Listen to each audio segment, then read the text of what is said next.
Have you ever been staring at your digital multimeter and the numbers just keep jumping around endlessly? You're sitting there wondering, is this resistor actually good or bad? Well, trust me, we've all been there. Welcome to this explainer. Today, we're going to dive into a really practical, step-by-step approach to testing resistors and mastering this exact moment. Let's figure this out together. It is literally the classic dilemma for any technician, right?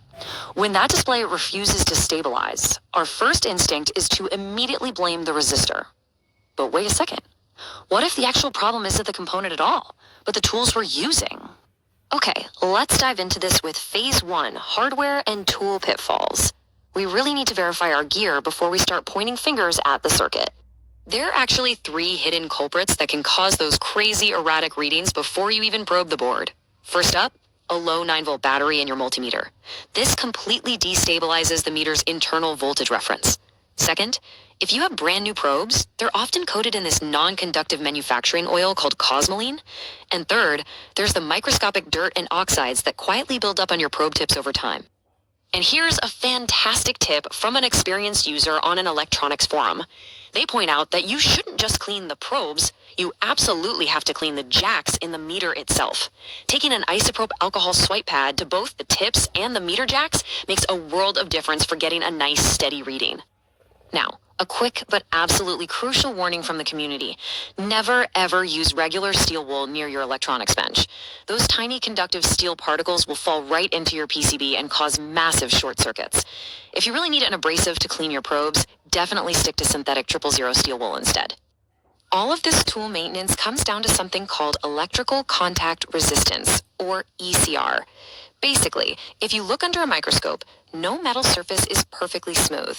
Those tiny microscopic bumps, known as aspirinities, combine with surface oxides to prevent perfect contact. And that adds a bunch of unwanted resistance to your final reading. And this brilliantly illustrates a phenomenon we call resistance creep. When you first touch the probes to a component, the resistance might read a bit higher.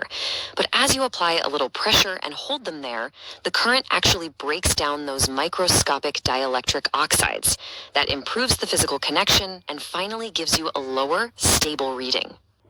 Moving right along to phase 2, basic resistor testing rules. Now that our tools are perfectly clean and fully powered up, let's talk about the standard testing procedure. Testing an isolated resistor really comes down to a simple 3-step process.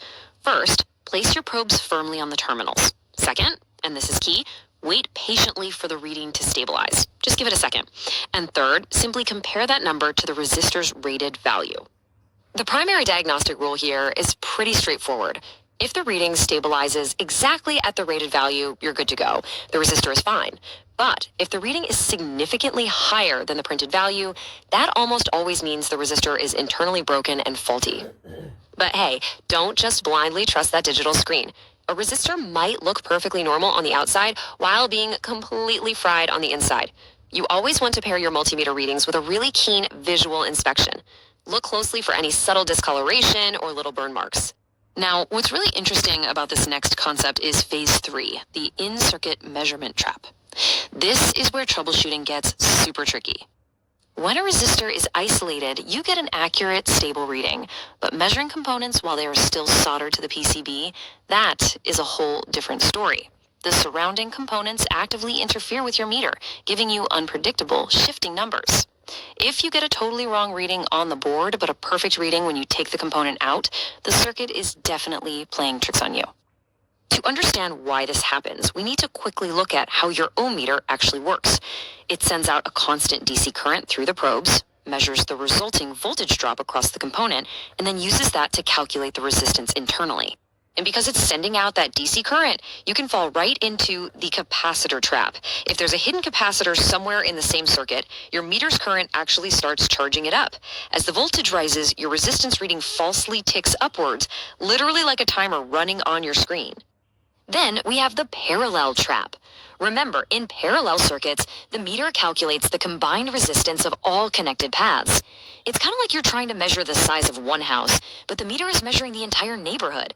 This will often give you a falsely low reading for your specific target resistor. We also can't forget the inductor trap. If your resistor is hooked up to an inductor, a current transformer, or a potential transformer, your meter might just bypass the resistor entirely. It'll simply display the super low resistance of the copper coil instead. Don't let this confuse you. So the crucial point to remember is this. Seeing a reading of anywhere from 1 to 15 ohms doesn't automatically mean you have a dead short circuit. It might just be the completely normal value of a low-value resistor on that specific board design. Which brings us to phase 4, the master's approach. How do we bypass all these crazy in-circuit mysteries once and for all? The ultimate foolproof solution is to physically break the circuit. Especially for high-value mega-ohm resistors, desoldering and lifting just one single leg off the board is the only definitive way to isolate the component and get a true, honest reading. So I'll leave you with this question. Are you relying entirely on a digital screen or on your actual understanding of how the circuit works? A true electronics master relies on their experience, visual observation, and circuit knowledge, not just the tools. The more you practice, the faster you'll spot these faulty resistors.